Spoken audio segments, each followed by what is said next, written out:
14ನೇ ಪ್ರಶ್ನೆ. ಇದನ್ನ ನೀವು 8-10 ವಾಕ್ಯಗಳಲ್ಲಿ ಉತ್ತರ ಕೊಡ್ಬೇಕು. 8ರಿಂದ 10 ವಾಕ್ಯ.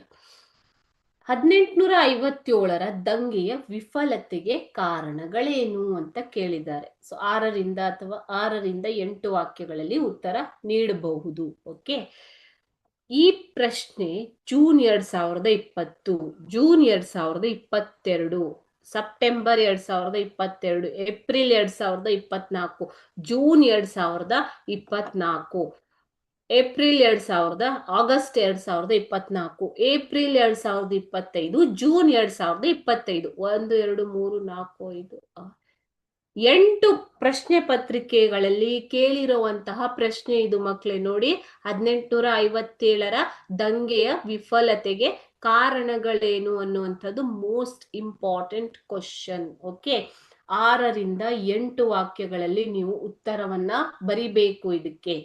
ಸೊ ದಂಗೆ ವಿಫಲತೆಗೆ ಹಲವಾರು ಕಾರಣಗಳಿವೆ. ನಾವೀಗ ರಾಜಕೀಯ ಕಾರಣ ದಂಗೆಗೆ ಕಾರಣಗಳನ್ನ ನೋಡಿದ್ವಿ. ರಾಜಕೀಯ ಕಾರಣ, ಮಿಲಿಟರಿ ಕಾರಣ, ಆಡಳಿತಾತ್ಮಕ ಕಾರಣ ಅಲ್ವಾ. ಸೊ ಇಷ್ಟೆಲ್ಲಾ ಕಾರಣಗಳಿದ್ದರೂ ದಂಗೆ ಸಫಲ ಆಗಲಿಲ್ಲ. ಯಾಕೆ ಸಫಲ ಆಗಲಿಲ್ಲ? ಅದರ ವಿಫಲತೆಗೆ ಕಾರಣಗಳೇನು ಅನ್ನೋದನ್ನ ಇವಾಗ ನೋಡೋಣ. ಸೊ ಒಂದು, ಆಬ್ವಿಯಸ್ಲಿ ಇದು ಇಡೀ ಭಾರತವನ್ನು ವ್ಯಾಪಿಸಿದ ದಂಗೆ ಆಗಲಿಲ್ಲ. ಕೆಲವೊಂದು ಪ್ರಾಂತ್ಯಕ್ಕೆ ಮಾತ್ರ ಸೀಮಿತವಾಗಿ ಬಿಡ್ತು ದಂಗೆ. ಇಡೀ ಭಾರತವನ್ನ ವ್ಯಾಪಿಸಿರ್ಲಿಲ್ಲ. ಇಡೀ ಭಾರತವನ್ನ ವ್ಯಾಪಿಸಿದ್ರೆ ಅದು ವಿಫಲ ಆಗ್ತಾ ಇರ್ಲಿಲ್ಲ ಮಕ್ಕಳೇ. ಯಾಕೆ ಅಂತಾನೆ 1857ರ ದಂಗೆ ಸ್ವಾತಂತ್ರ್ಯ ಸಂಗ್ರಾಮವಾಗಿತ್ತು. ಎಲ್ಲರಲ್ಲೂ ಸ್ವಾತಂತ್ರ್ಯದ ಕಿಚ್ಚನ್ನ ಹಚ್ಚಬೇಕಾಗಿತ್ತು. ಎಲ್ಲರೂ ಸಂಘಟಿತವಾಗಿ ಹೋರಾಡ್ಬೇಕಾಗಿತ್ತು.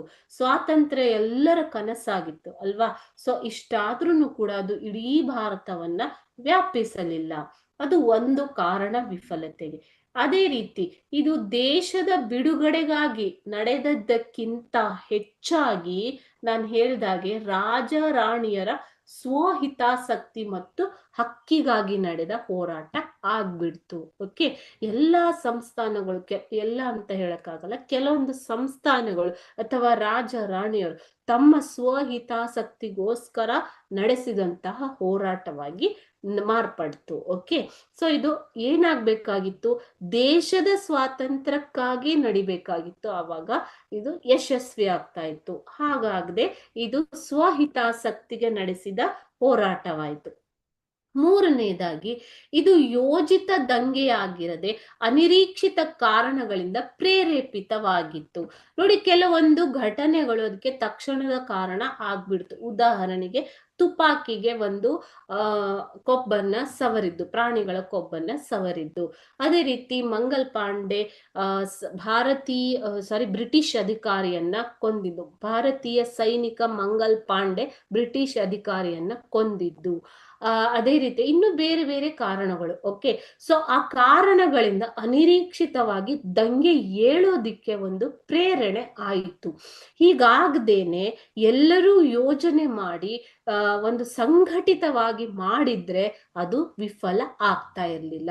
ಅನಿರೀಕ್ಷಿತವಾಗಿ ದಂಗೆ ಎದ್ದಿದ್ರಿಂದ ಅದನ್ನು ಯೋಜನೆ ಮಾಡೋದಿಕ್ಕೆ ಅವರಿಗೆ ಸಮಯಾವಕಾಶ ಸಿಗಲಿಲ್ಲ.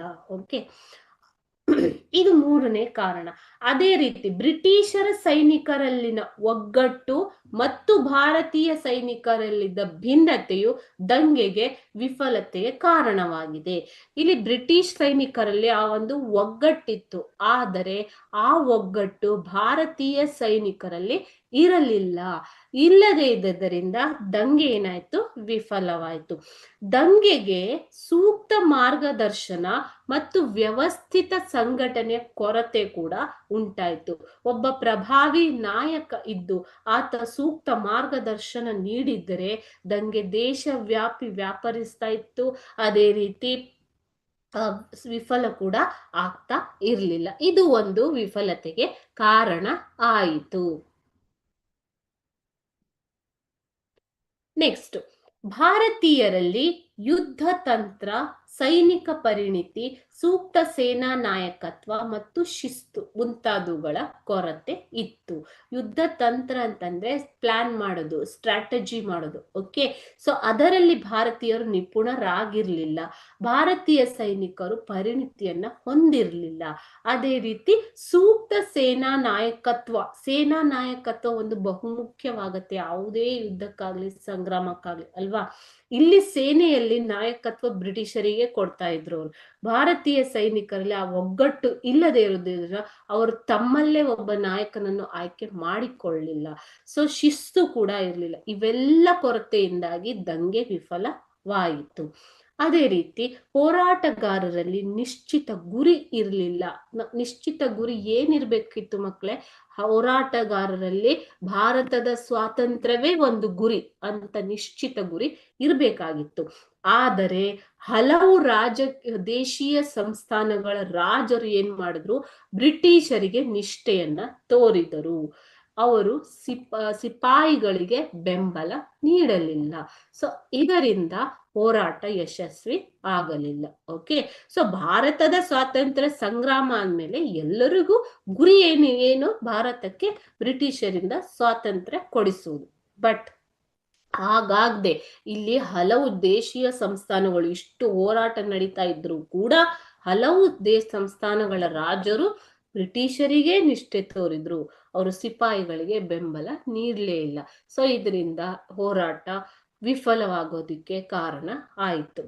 Last but not the list ಅಂದ್ರೆ ಕೊನೆಯದಾಗಿ ಸಿಪಾಯಿಗಳು ಮಾಡಿದಂತಹ ಲೂಟಿ. ಸಿಪಾಯಿಗಳು ಕೂಡ ಅವರಿಗೆ ಸೂಕ್ತ ಬೆಂಬಲ ಸಿಗದೇನೆ, ಆ ಕಡೆ ಸೈನ್ಯಕ್ಕೂ ಹೋಗಲಾಗ್ದೇನೆ ಅವ್ರು ಏನ್ ಮಾಡಿದಂತಹ ಲೂಟಿ, ದರೋಡೆ ಮುಂತಾದ ಗಂಭೀರವಾದ ತಪ್ಪುಗಳಿಂದಾಗಿ ಜನರ ವಿಶ್ವಾಸವನ್ನು ಕೂಡ ಕಳೆದುಕೊಂಡ್ರು.